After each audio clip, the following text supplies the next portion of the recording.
One last sort of problem to take a look at, and I've chosen an even numbered example from your text to use as our example. So this is number 20 from your text. We've got this function, x squared plus y squared plus z squared, and we've got two constraint surfaces. So we've got x minus y equals 1. Now, very important to remember, I'm viewing that as a constraint surface. So that is not a line in the xy plane. That is the extrusion of that line in 3 space. So I can think of that as being g of x, y, z, and we're looking at a level surface for that function. And then y squared minus z squared equals 1. And again, I'm not viewing that as a hyperbola in the yz plane. I'm viewing that as the extrusion of that cylinder. So I can say that this is a function h of x, y, z, and there just don't happen to be any h's in the formula. Now, when I have two constraint surfaces, we're essentially saying if C is the curve of intersection of G of the level surfaces,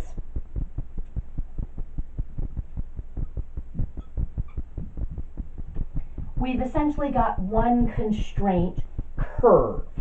But because I'm not going to get a curve as just one equation in 3 variables, I have to get it as the intersection of two surfaces. Okay, so we're basically taking a function of 3 variables, and by restricting it to these two surfaces, we're restricting it to that curve of intersection. Okay. Now, if this is going to work, we are going to have a couple of requirements. We're going to require that the gradient of G is not 0 on that curve. And we're going to require that the gradient of H is not 0 on that curve. So that's very similar to what we had when we had just one constraint. The gradient for that constraint wasn't allowed to be 0, or the technique just didn't necessarily work. Okay. The gradient of F, of course, we're perfectly fine with that being 0, because that would just put us at a critical point. And if I happen to have a critical point that's on the curve of intersection of these surfaces, well, cool, that might be the location that I'm looking for of a max or a min. Okay. We are also going to require that the gradient of G is not parallel to the gradient of H on that curve C. So they need to determine two what we would call independent, for those of you who know linear algebra, two independent directions. Two directions that aren't parallel to each other. They can't have the same or opposite directions. Now, anytime I have that, two non-zero, non-parallel vectors, if I put them with their tails together, generally I might put them in standard position at the origin, there's going to be a unique plane that they determine. There will be a unique plane that is parallel to both of these vectors that passes through the origin. So I'm putting everything in standard position. Obviously, if I put them somewhere else, a parallel plane would be parallel to both of those. But if I put them in standard position, there is a unique plane that is parallel to both of them. Okay. So, if I think about this sort of geometrically, thinking about the geometric motivation for why Lagrange multipliers worked, I know if the gradient of G isn't 0, that it's got to be normal to this curve. Because this curve lies on the level surface for G, and the gradient of G is normal to that level surface. Similarly, if the gradient of H isn't 0, it's going to be normal to this curve, because it's normal to this level surface, but that curve lies on this surface as well. Okay, so I know that both of these gradients, the gradient of G and the gradient of H, are going to be normal to this curve. Well, it turns out if the gradient of F is not 0. Now, if it is 0, that's a point I want to look at because that's a critical point. But if the gradient of F is not 0, it's also going to be normal to this curve. Because we're going to have a situation similar to what we had when we looked at the level curves for, I think it was x cosine y. But we looked at the level curves of the function we were trying to maximize and their relationship to the level curve that was our constraint curve on that example. And we saw that the max and min occurred when the level curve for the function we were trying to optimize just touched the constraint curve, which meant they had a common tangent, which meant that the gradient, if non-zero, was going to be normal to that common tangent. So, what that means is if these guys are normal to C, and the gradient of f when non-zero is also normal to C, what that's going to mean is that if I drew the gradient of f in standard position, it would have to lie on the plane determined by these two. Okay, and the way I can write that algebraically is that we'll be looking for places where the gradient of f is a linear combination of these two gradients. It's lambda copies of the gradient of g plus lambda copies times the gradient of h. Now, of course, if both, I'm sorry, not lambda, I need a different scalar there, mu. I'm going to introduce a second variable, mu. Okay. If both lambda and mu are 0, then the gradient of f is 0. We're at a critical point that happens to be on our constraint curve. Fantastic, those are places we should check. Okay. But if the gradient of f is not 0, then this just says if I draw f in standard position, it will lie on that plane determined by these two gradients, which basically means since everything on that plane is normal to the level curve, it's going to be normal to the level curve. Or not to the, I'm sorry, not the level curve, the curve of intersection of the level surface, the gradient of f will be as well. Okay, so let's see if we can't work this out. Okay, the gradient of f, since f was just x squared plus y squared plus z squared, that's 2x, 2y, 2z. The gradient of g, that's going to be 1, negative 1, 0.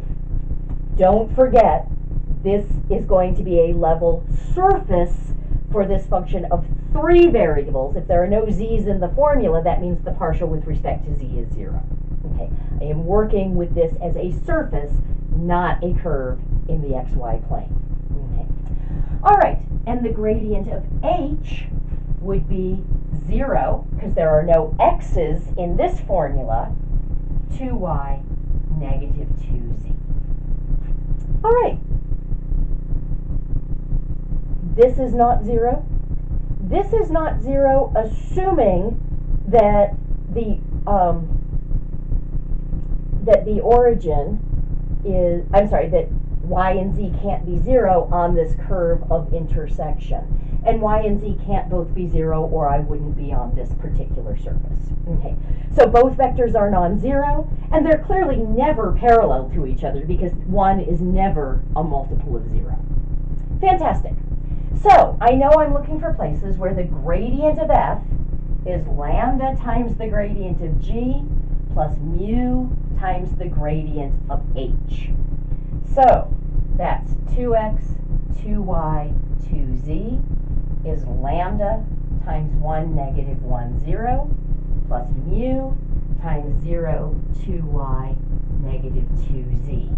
Let's just do that scalar multiplication. So that becomes lambda, negative lambda 0 plus 0 mu times 2y, comma, mu times negative 2z. All right, let's get our system of equations.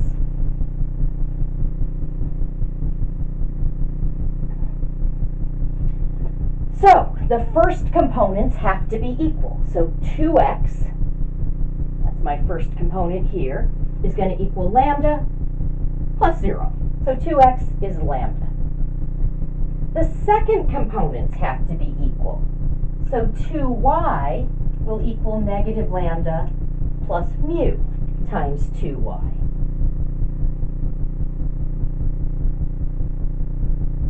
The third components have to be equal. So 2z will equal 0 plus mu times negative 2z.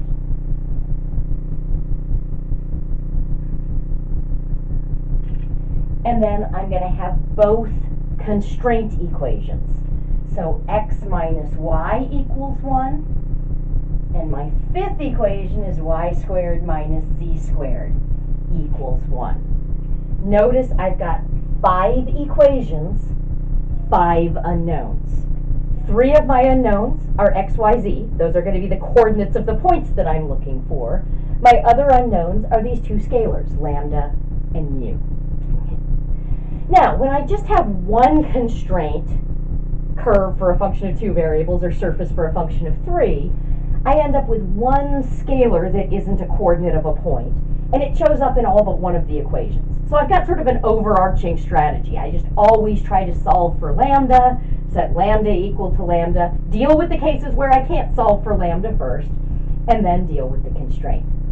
I don't have an overarching strategy for a situation like this where I've got 2 constraint surfaces, because it's going to vary a lot. What I want to do is be as strategically lazy as I can. I want to start with the equations that are the simplest to solve. So I'm going to look at these. Now I can see a couple of things I could do. Since lambda is equal to 2x, I could replace all the lambdas with 2x and boom, I'm down to 4 variables instead of 5. But I'm not sure that makes the problem much simpler. What sort of stands out to me is equation 3 right here. Because if 2z is mu times negative 2z, I see 2 and only 2 very specific ways that that could be true. Mu could be negative 1, or z could be 0. That's giving me, now that's options, so I'm going to have to break things up into cases, but that's giving me a numeric value for one of my variables. So I think I'm going to start with equation 3 and just say, in order for equation 3 to be true, either of those 2 things must be true. Either z is 0, because if z is 0, obviously that's true. Or if z isn't 0, I'd be able to divide by it, and I'd get that mu was equal to negative 1. Okay. So I'm going to work my way through all 5 equations, but I'm going to sort of decide the cases as I go. In order for 3 to be true, I've been able to determine that z equals 0 or mu equals negative 1. Now, this is an inclusive OR. I'm not saying that if z is 0, mu is not negative 1. They could both be true, but at least one of those needs to be true. So I'm going to just explore each of those possibilities. If neither of those is true, equation 3 isn't true, I don't have a solution to my entire system of equations. Okay, so I think we've been going for a while. We've got that much strategy. We've taken care of equation 3. We've got 2 cases to look at. In the next video, we'll try and solve the rest of this system.